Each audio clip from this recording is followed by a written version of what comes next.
go. Win on three. 1, 2, 3. Win!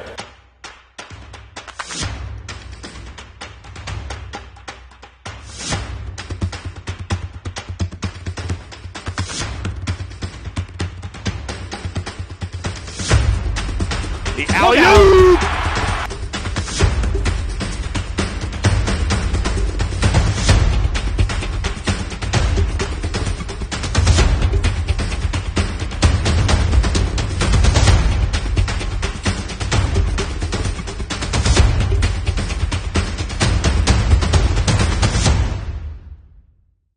Hello, Saints fans. Welcome to Natalie Marlowe Show. This is your show about all the latest of the St. Martin's women's basketball program alongside head coach Natalie Marlowe. I'm DeBock. Well, Coach, after this past week, a split against both Seattle Pacific and Montana State University Billings underneath the belt, what were some of the main pauses you took away from this past difficult road trip? Yeah, it's always tough, especially you think it's a full road trip. You start out at Seattle Pacific, and so we're not technically on the road. We're playing in an away gym, but then we come back home, sleep in your own beds, and then got to get up early and leave again the next day. So it's a little different than a typical road trip where, you're on the road, you're in this, same hotel. You have a routine that you're used to when you're on a double road trip. But, we played well at SPU. That gym's been pretty good to us this year. We shot the ball well, played really well as a team, and going out to Billings, they're a top 10 nationally ranked team for a reason. Very efficient, very well coached, a lot of talent at all levels for them. So, we started off really well at Billings. Came out with executing our game plan the way we wanted to. Our defense was good, our energy was good, and then kind of got punched in the gut when they went on a run, and we just weren't able to recover. So it was frustrating, but the last 2 days we've really watched a lot of film, picked that game apart, and even in today's practice, you're seeing adjustments being made within our post game, within our guard game, and I'm really excited, obviously for what's to come, but where our team has gotten us so far. And one of those key players that's really grown throughout the course of this year has been Kiana Rios. Mm-hmm. And what a showing she had against Seattle Pacific. What's impressed you the most about her game this past year? Yeah, I think especially the SPU game, it's kind of a quiet 23 points compared to what she's had. But she's just tough, right? She's got a grit about her, and, the ability for her to go inside. And she's, an incredible three-point shooter, but she's really taken on, with a few injuries that we've had, she's really taken on the tone of being a post presence. She does, post work in practice as well as guard work.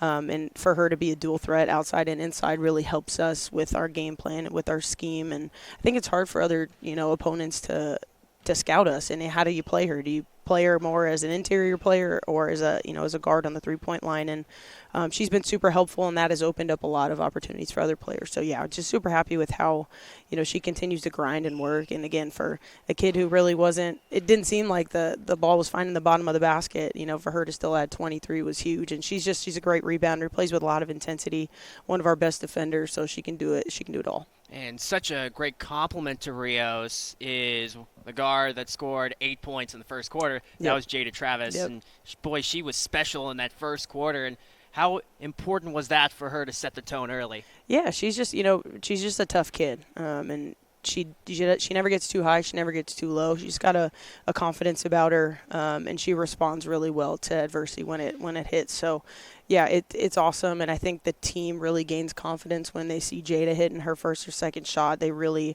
really buy in and climb on board with the direction of where we're going. So, it's always good to have your freshman point guard hitting her first couple, so she can settle in a little bit and carry on the rest of the game. And what have you liked the most about her maturation into this new season? Well, ever since playing at Bellarmine last year. Yep, yeah. She's, again, she got recruited for a reason, and, when I saw her play the first time, I knew I needed to get a kid like that.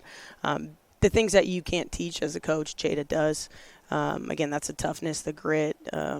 She's a baller. She just wants to play. She's got really high IQ. She sees the floor really well. But the maturation process, it really is, trying to get a lot of film breakdown in so she can see, the mistakes she's making. She's really not making the same mistake over and over. We talk a lot about not multiplying mistakes. She does a pretty good job of making sure that one mistake happens, she's not going to allow it to happen again. I've really encouraged her to start using her voice a lot more, and that is something that she has been doing more, and I think that's really resonating with the team that, she's capable of leading by her actions, but she's also starting to do it with her voice. But then also the depth that you guys have had, it started to play itself out, especially in that Seattle Pacific game. What's impressed you most about some of those players that don't stand out on as far as scoring-wise? Yeah, we talk about it all the time. It's 1 through 13. We can't do it. Even if the kids that are injured, if they don't have the right energy on the bench, that can hold us back. So I'm really proud of the kids who, maybe through the first half of the season weren't getting a lot of minutes or playing time. That they're not stopping the work ethic that they bring to practice. Casey Booster's been a really big part for us. Her addition to our three-point line is extending defenses so that we can then go back in, work with Sarah, work with Avery. So that's been huge for us. We're trying to get some more of these kids inserted with, working on defensive skills that we can get them some more minutes on the floor. But, it's very helpful when we can go to our bench and give some kids who have been playing heavy minutes a rest. And well-deserved rest, especially in tough games. But looking up ahead, as far as the standings are concerned in the GNAC, St. Martin's coming in ranked 7th, and the team in the very last spot in the playoffs is the team that you'll be seeing on Saturday in Western Oregon. And one of their key stars, Bella Petrojetti, averages 16.5 points per game. What's going to be the key to stopping her this weekend? Yeah, she's a heck of a player. No matter what defense you throw at her, if kids can shoot, they can shoot. And she's got a really quick release, moves really well off the ball, and gets herself open away from the ball, which is tough to defend. We're gonna play our style of defense. We've had a pretty successful year when it comes to getting stops. Even dating back to last year, we've had a good run with stopping some pretty big time players in pretty big moments. Our kids, we've taken a couple on the chin the last couple weeks, and I think there's a big understanding in our locker room about opportunities that were missed. That's going to sit, and that's going to. It's going to be dwelled on, but in a positive way, right? We're going to use the hiccups that we've had in the last couple of weeks to get ourselves in this position to dig ourselves back out. But really, I think we've got matchup nightmares everywhere for them. We've got kids that can play on the inside, play on the outside. We've got two bigs that they can't match up with at all. So I think we've got a lot of weapons when it comes to offensively that we can utilize to outscore. But I think our defense is just, we're pesky. We play physical. We're very aggressive, and I think that can throw off some of the shooters who are really good using screens. We're not going to make anything easy. It's everything's going to be earned, and that's just our brand of basketball. It's going to be tough sledding. 3 o'clock on Saturday against a stout Western Oregon team, but should be quite the battle. But enough about the team of today. Natalie, let's take a look a little bit about your backstory of where it didn't begin in Northwest, over in the Midwest, over in the Milwaukee area, over to Chicago State. And what, as far as the brand of basketball is concerned, how is it different from the Midwest to the Northwest? Yeah, that's kind of, what I've built my coaching career on, is bringing that Midwest brand out to the Pacific Northwest a little bit and to the West Coast. I think through all parts of the country, you get a little bit of different taste of hoops, whether it's on the East Coast where it's super physical. Midwest is, a lot more fundamental based. In the South, you got a lot more athleticism. On the West Coast, it's a lot more finesse, and you're trying to play, in space and shoot a lot of threes and that sort of thing. So, I've in all my coaching stops, all my journeys, I've really tried to marry all of those together because, I'm sitting and studying, the teams that are coming out of the West region for the NCAA Division II tournament, and you got to be able to face teams who are, going to press you all game, and you might not see that your entire conference season, and teams that are going to have, the dual post look, high-low, and I think, the roster that I'm really trying to build is predicated off of building a roster that can sustain an NCAA tournament run. Obviously, you want to make it out of your conference, but you got to be able to have a little bit of everything on your team to go deep into that run. So, yeah, I'm trying to bring that in, and I think our kids have really embraced that a lot, that toughness part. It's been uncomfortable for a good amount of them, not going to lie. We've had a lot of struggles with kids, this is not my brand of basketball, and I don't like to play physical, but really trying to get into them why it's important, why it works, because if you can play, legal defense and still maintain your physicality, it's going to be hard for teams to stop. And I've been a big fan of how our kids have embraced that this year, and that's really showed up in our stats on the defensive end. And a step to get there will be the GNAC tournament that'll be hosted right here in Lacey. Yep. But looking at you personally, you've had a great junior year in high school into college, and what was your favorite memory? If you had to pick one or two, what memory stuck out during your playing career? There's a good amount. I had an incredible team that I played with, especially my junior year. We won our conference championship, and I think some of the things that stand out the most, have to do with basketball, but also just shows the character of our team. I shared this with my team a few weeks ago when we went and played at Washington State. We were playing in a guarantee game against University of Memphis. We had a flight to catch the day before. It got snowed out, so we were at the airport all day, had to go back to campus, get flown out the day of the game because it's a guarantee game. You're not going to change, you can't change anything about it. It's a TV game, whatever. So we get to the gym. We get a police escort from the airport to the gym so we can make it to the gym on time for the game. There's like 33 minutes on the clock when we get to that gym. And so we've got 33 minutes, just got off a flight to warm up and play against, a pretty high caliber team.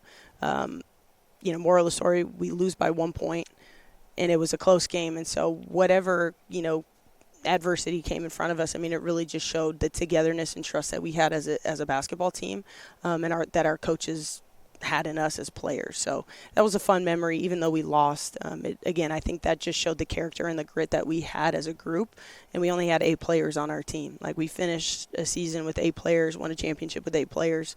So it's just that grit and determination that we had. We trusted, believed in each other, and ultimately it led us to a championship. So I've really carried that over into, how I like to coach and lead. And that tenacity plays itself out on the floor at Marcus Pavilion to this day. Yep. But then from the playing career, steps in assistant coaching, and you had quite a few stops on the way, Texas and again in the Midwest, California, and then finally up to Washington.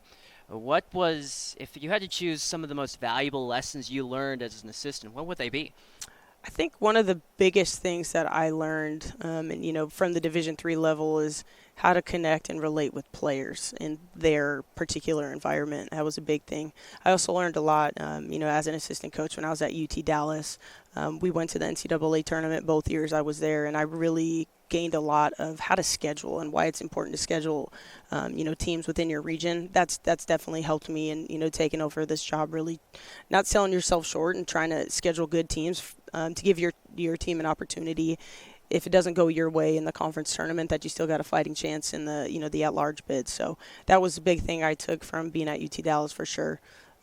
Just the grind, I think, from all the coaches that I worked for, is I was always in competition with them, whether it was said in the open or whether it was just in my own mind of like, I wanna outwork you, and not because I want to take your job or not because I want to, undermine you. It's just because I want to get better. And so, like, I had to have a competitiveness within myself, and the coaches, like, to be the first there, to be the last to leave. And because I loved it. I just loved the grind, and it really embraced everything it took. And, through that, at Cal State Monterey Bay, before I, got to Hartnell in my first head coaching job, I was given a lot of opportunities to lead and grow our team and our program, whether that be through camps, recruiting, that sort of thing. But just remembering, big games and big scouting reports that I had, that I was in charge of, that we, knocked off nationally ranked teams when I was there. So finding ways and just instilling in yourself the belief to shoot for the top. Don't undermine, don't doubt, don't hesitate. Give it your all, and if you wind up short, fix it and adjust and move on. So yeah, it's been a really cool journey, and grateful and appreciative for all the lessons I did learn and all the people that gave me opportunities and chances along the way to get me here. And you mentioned Hartnell College. Mm-hmm. And when you think about your time there, what stands out? Well, gosh, I don't know. We have enough time for that.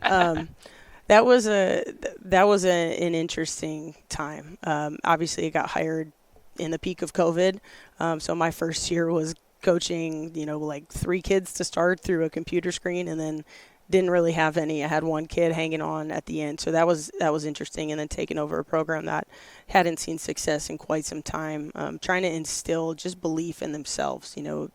So seeing, I had 6 kids my first year there, and to see them and the growth that they had from year 1 to year 2, and they easily could have, just thrown in the towel and said, it's not for me. Like, we keep getting our butts kicked, we're losing. But to see them come back, and then their minutes went down because of kids that were probably a little more talented, better, they never took a step back, never complained, never said, well, I was here all of last year. They just embraced the hustle and the work. And to see that the kids that were able to return and come back, win a conference championship, I think is, no matter how long I coach, that's going to be one of the coolest memories I have, just because they fought through all the hard stuff, and they did it with a smile on their face and grace in their hearts, and they wound up winning a championship. So to see them all embrace that challenge, that adversity, come together and then embrace each other as a group with all the new people, that's the stuff you love to see. Like, that's the reason you coach. It's to see the growth of players, and just to see the love and relationships that they build with each other. You mentioned sometimes you could say the depth players on your team that won the conference championship. Yep. For players that may come through St. Martin's and wherever you may coach, what do you want to make sure is instilled in every single player? You got to embrace your role. I think that's a big thing is, whether you play 40 minutes, whether you play 4 minutes, or somewhere in between, everybody's got a role. And if everybody on the team can embrace that role, like, special things happen and come from that. But again, like, kind of tapping back into what we spoke about earlier, is I just want to outwork everybody. I feel like if you can outwork people, you're going to set yourself up to be in a really good position to find success. So we preach work ethic every day. How you show up for one thing is how you show up for everything. So really trying to instill that mindset in our kids to know that if you're going to class, you're going to class with 100% of your energy. If, you're going to the grocery store, like, shop your tail off, like, do it hard, like, don't play around. But just because that when you're training your mind in every aspect, like, you're going to show up and it's going to be effortless. So when you enforce habits upon yourself that are good and that are leading you in the right direction, you're gonna get that back on the tail end whenever it shows up. And we don't know when it is, and there's going to be times, obviously, throughout the duration of a season where everything falls your way. And there's going to be times where everything doesn't fall our way. And I think that's kind of where we're finding ourselves right now. And I'm eager to see how our kids respond, but I'm very optimistic about where we're going. But, yeah, it's just, again, our program, mentality is play hard, play smart, play together, and have fun. I'm a firm believer that if you're doing those first 3 things, you're going to have a lot of fun, because you're going to find success. And if you're having fun, you're going to be more inclined to do those first 3 things. So we really hit on that, and just, playing your tail off, exhausting your energy and your effort that you can. Playing smart is just thinking the game, right? Like, play with a purpose, move with the purpose, understand what we're doing. And then obviously doing something together and being a family is where you're going to get the most passion out of it. And to me, if you don't have love and care for each other, and you're not playing for each other, those wins are going to be a lot lower than they should be. And this truly is a family, and you'll get to see the family on Saturday here at Marcus Pavilion, where you'll see Natalie Marlowe's St. Martin Saints take on Western Oregon. But next week we'll have episode 2 of the Natalie Marlowe Show with more about the latest St. Martin's women's basketball. Thank you, Coach. Thank you. Go Saints.